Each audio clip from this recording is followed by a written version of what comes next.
Welcome back to another episode of Harmonious at Lunch, the show that fuels your business success. I'm Brandon Gano, your host and guide through the world of harmonious business growth. Today, we're unlocking powerful strategies with industry experts to help your business thrive. If you're a business owner, entrepreneur, or executive, you are in the right place. Join me and our incredible guests today on the journey to clarity, growth, and success. It is time to revolutionize your approach to business. Let's dive in with another episode of Harmonious at Lunch.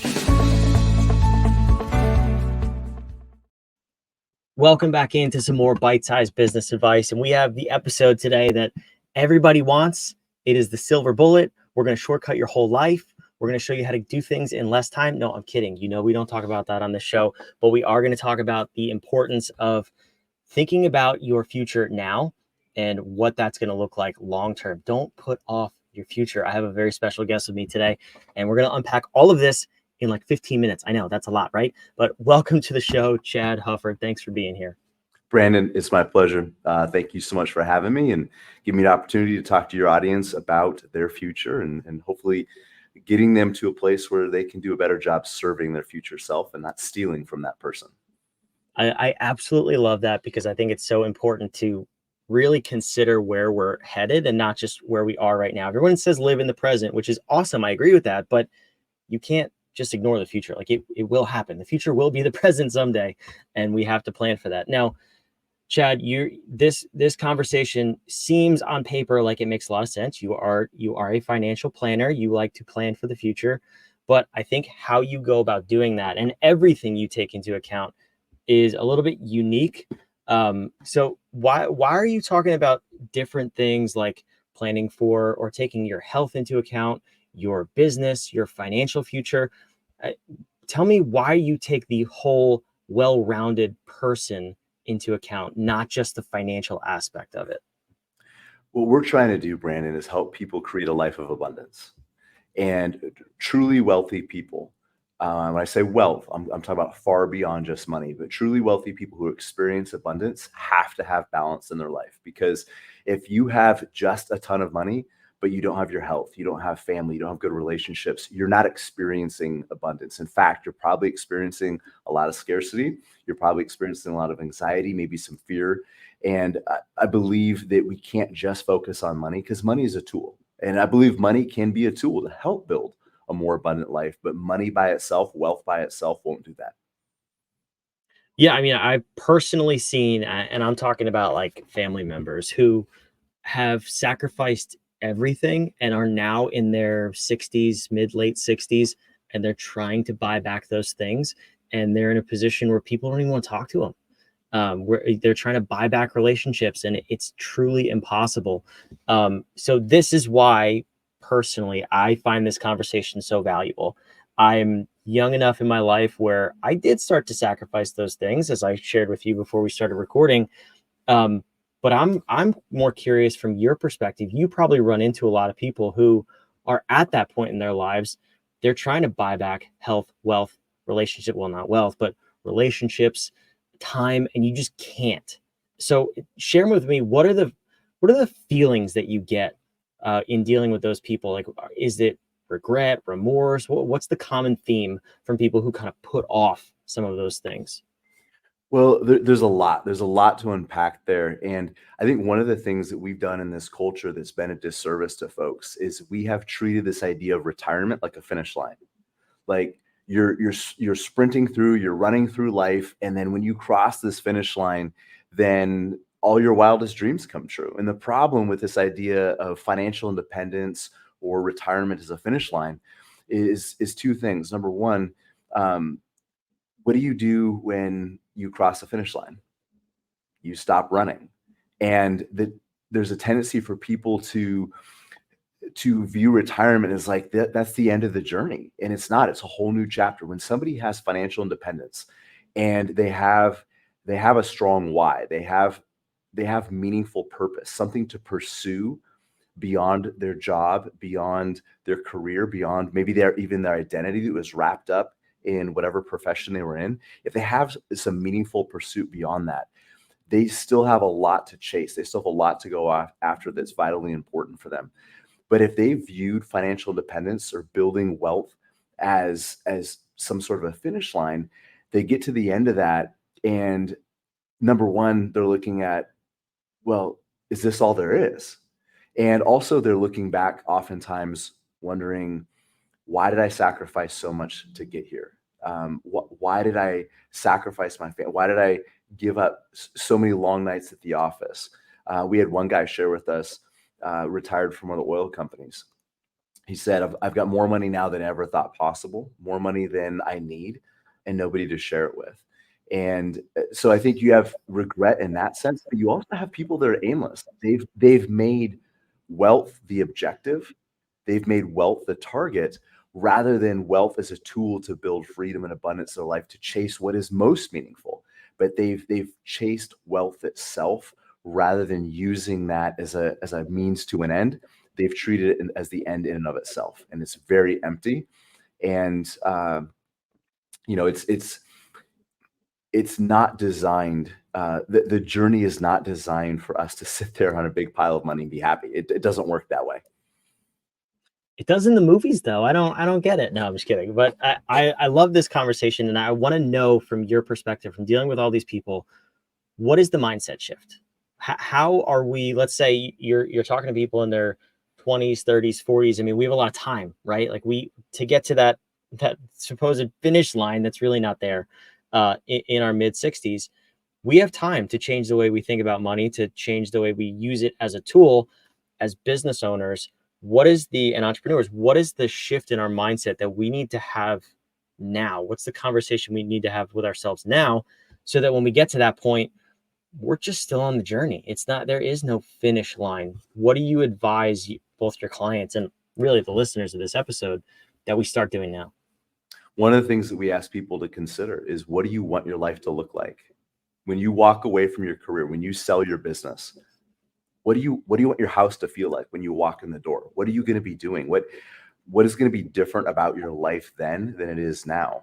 And those goals can change. That's okay. But it's envisioning this idea of our future self and coming up with real measurable goals, because wealth, there's no finish line. There's no goal line. There's no referee that throws his hands up at the end that says, all right, touchdown, you made it, you're good. And a lot of times, especially for entrepreneurs, those goalposts can continue to move. And there's never anything or anyone telling us like, okay, you've done enough.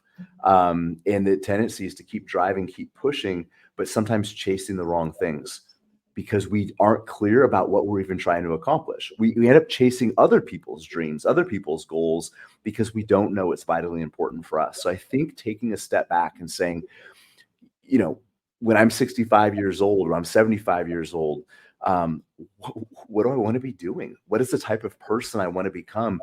And then actually reverse engineering that. And hopefully we do this as business owners. We have a business plan. We look at the things that we're going to be doing in 1 year, 3 years, 5 years. We try to reverse engineer that to where we are today. What are the strategies? What are the tactics? Where do we need to be putting our money and our emphasis and our time and our effort? But a lot of times we don't do that with our whole life.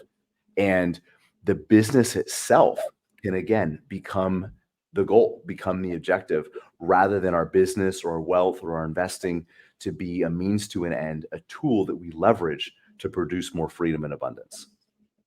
Yeah, no, it's a good perspective. And I'm curious how you fully round that out too, because you can't just focus on business or life or wealth like we've been talking about. You have life, you have family, you have those goals. But even I think as business owners, we tend to wrap our goals around what our business looks like. And we don't necessarily take into account our family, our kids, those future relationships.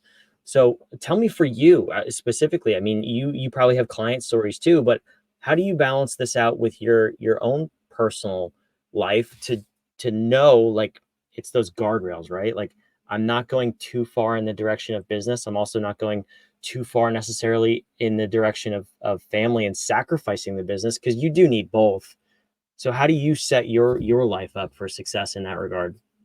A big part of it is boundaries. And I think as business owners, we really need to stress boundaries. And everybody, I mean, boundaries are important for everybody. And not just about boundaries between me and another person. It might be between me and my business, it might be between me and my phone. But having those guardrails set up is vitally important. And everybody's going to be a little bit different. And in different seasons of your life, those boundaries might be different. But knowing knowing when you're available. Are you going to take calls after 6 p.m. or after 8 p.m.? Are you going to check emails at night? Some businesses, maybe they require it. A lot of times business owners tell themselves and they tell their clients that it requires my phone's got to be on 24/7. But then you train your clients to expect that. When we set boundaries that no, I'm available from 8 a.m. on Monday till uh, 5 p.m. on Monday, and then Monday through Friday, or whatever those boundaries are. But having a fence around areas of our life, I think, are very important. So when you're with family, you're with family. That time is precious. It's set aside. When you're focusing on your health, you're exercising. You're not taking calls while you're jogging. You're not trying to type out an email in between sets at the gym. But segregating those different areas of our life, I think, is very important, because in today's society with phones and devices, like everything can intermingle. And people they're doing an email, a work email, then they're checking their Instagram, then they're looking on Amazon, and all these things get kind of mingled together. And we don't have clear distinctions between I am at work, I am at home, I'm with my family. And it just becomes like you remember like painting as a kid. You're starting out. Never used this metaphor before, so bear with me. But you start out, you've got all these different colors, and your blue is blue and your red is red, and you start painting, and then you start trying to clean your brush off. But after a while, I've got 6 kids, so this is a big part of my world. Messy paintings. But after a few minutes, like all those colors mixed together, there is no red, there's no blue, there's no green. It's just this messy mix, and all those colors have have they've infiltrated those boundaries, and you can't tell them apart anymore. And I think a lot of people, especially entrepreneurs, have a tendency for their lives to look like that. I would agree. I have 3 kids myself, and brown is the color that comes to mind immediately Yeah. because when everything just mushes together, and then of course it gets on the walls. So you've not only messed up the plate, you've messed up everything that surrounds it too. I think it's a good metaphor, and we could probably take that further than it needs to go. But when we're in that final stage of life where we're looking back, and this is I'm so curious about this perspective, because I'm not there, you're not even there, but you have clients that are there.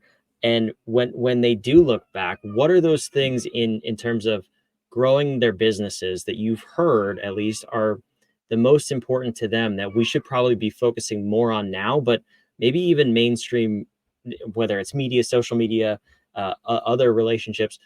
What are those things that were important to them that we've never heard that are important, that should be? So one of the family, of course, is a big thing, right? But this idea of legacy, as business and your life being a legacy. And here's another piece of this idea of retirement being destructive. And we've actually, for a lot of our clients, we've stopped calling it retirement. We call it a job optional lifestyle or a work optional lifestyle, because the tendency for people to feel like I've retired, I've crossed that finish line, and I've contributed everything that I need to the world. And people can start feeling irrelevant. They might feel like they don't have anything to value, and it's super destructive. I believe that if you've hit a place of financial independence where you no longer need to go to work, you no longer need to run your business, maybe your business runs itself. Now you have an opportunity to make a bigger impact than you ever have before, because your life is not burdened by some of those other duties and responsibilities.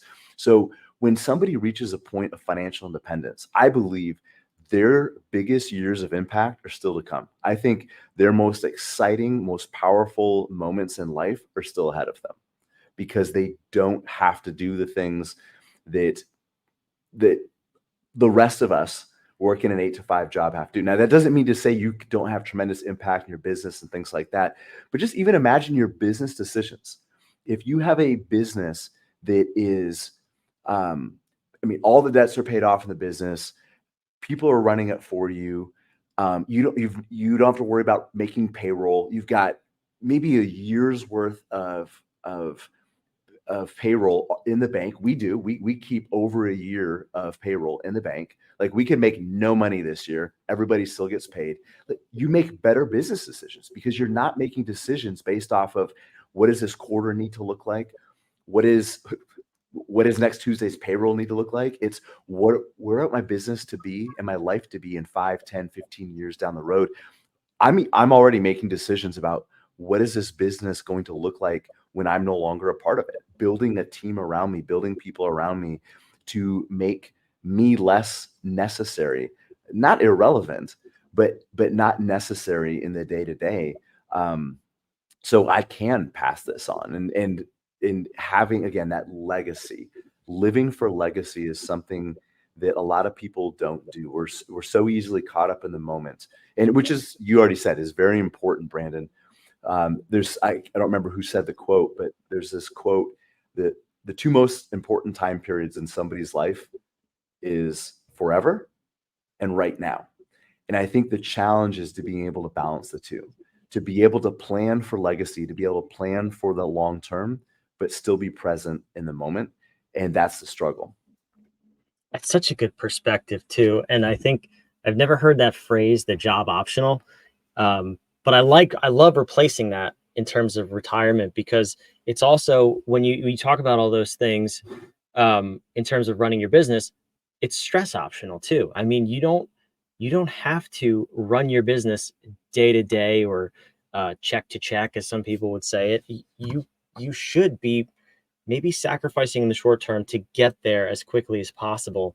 And it's really just choose your hard, right? You can extend that for as long as you want, or you could do the work now that you're saying, focus on the right things and set up your business for, it's a succession plan. It's moving yourself out of the way. And yeah, it's not making you irrelevant, but it's just putting that focus somewhere else, delegating the day-to-day responsibilities to somebody else and to a team. I love the perspective. And this has been a phenomenal episode, but I do want to say that you have a book that's out at this point. Tell me a little bit about the book. I'll put the link on the screen, and it'll be down in the show notes for wherever you're watching and listening to. But what was your motivation for writing this book and getting it out to the public? Well, it's a little bit what we just talked about. It's that idea of legacy. And, a lot of people are building a business, but if they're honest with themselves, what they've really done is they bought themselves a job, and they don't have something that runs itself. And when I say runs itself, I don't mean something that's completely automated, but you have, like you said, you've delegated, you put people in place. So for me, writing this book, Forging Financial Freedom, it's been almost 2 decades of my experience in the financial industry, plus the experiences of hundreds of other people whose stories and challenges have been condensed into a couple hundred pages. And what it does, it took all those things out of my head and put them into a medium that now can be evergreen. And these are timeless principles. My team, my other advisors, my other planners, they can take this. My clients can read this. They can pass them on. It made something shareable. It made something scalable. So having a product or a message or a mission that can be scaled and that can be evergreen, I think, is super important for business owners trying to get to that next level, where they're looking to, again, build legacy through their business. That's so awesome. Definitely go check that out. It's forgingfinancialfreedom.com. Again, it's in the show notes down below, wherever you're watching and listening. And all of Chad's links are down there too, so you can go check him out. But I have to ask you this last question. It's a question for a question, because I believe, or we believe here at What If, that powerful questions get you powerful answers, which is why there's an obnoxious question mark lit up behind my head.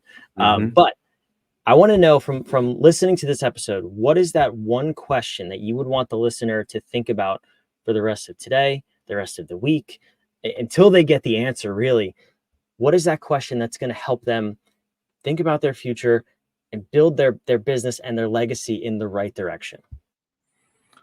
I think we've already touched on it, but I'll just restate it. It's, what would I want my life to look like if I never had to go to work ever again and never had to produce another paycheck?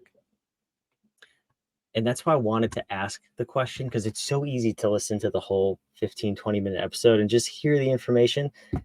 Think about that. Think about that question wherever you are. think about that until you get the answer. And then, Chad, I don't know about you, but what's your method when you have that answer? Do you put it down on paper? You put it on your wall? What do you do with that? Well, I actually have some of these things in notes on a phone because I iterate this. This is not a static thing. My goals, much different now than they were a few years ago, especially with 6 kids. Like one of the big things that's important to me now, as I do build autonomy and freedom even within this business, is being able to join my kids in their own ventures. I realize that between 6 kids, not all of them are going to want to be part of Veritas, part of my financial practice. So rather than just writing a check and sending them on their way, say, okay, go start your own thing. My daughter wants to own a bakery someday. So I need to learn that. I would love to learn that business with her. So those are some of the things that are important to me. Again, 6 kids. We live in Alaska. We're very isolated. We could drive all day and be in the middle of nowhere still. Like we can't realistically be in a centralized location where all our kids are probably going to end up. So for us, having the freedom to chase our kids and bother them wherever they end up and spoil their kids, our grandkids someday, that's really important to us, to not be tied down to any one area, to be flexible, where I can work and live from anywhere in the country, maybe even anywhere in the world. Very important to me because my kids might be spread out over thousands and thousands of miles. So all those things for me have changed. And that's why I review those on a almost daily basis. Yeah, that's awesome. I love the question too, and it's really powerful for the direction of your life and the decision making in the now that affects the future. So, Chad, I appreciate you coming on here. This has been an insightful episode and one that I just wish more people took this mindset into their day-to-day lives. So, thank you for being here.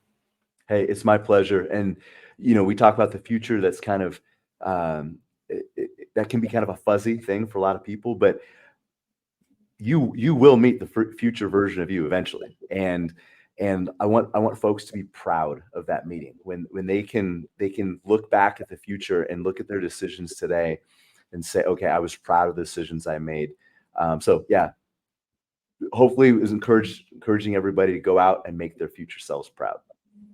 I love it. I hope so too. If you want more Chad, forgingfinancialfreedom.com is his book. His website's down below in the show notes as well. Make sure you go check it out. Chad, thanks for being here. And wherever you're watching and listening, make sure you subscribe. We want to have you back every single day of the week, help you get to that future version of yourself in the best way possible, the most harmonious way possible. Imagine that, right? We'll see you on the next episode of Harmonious at Lunch. Thanks for being here.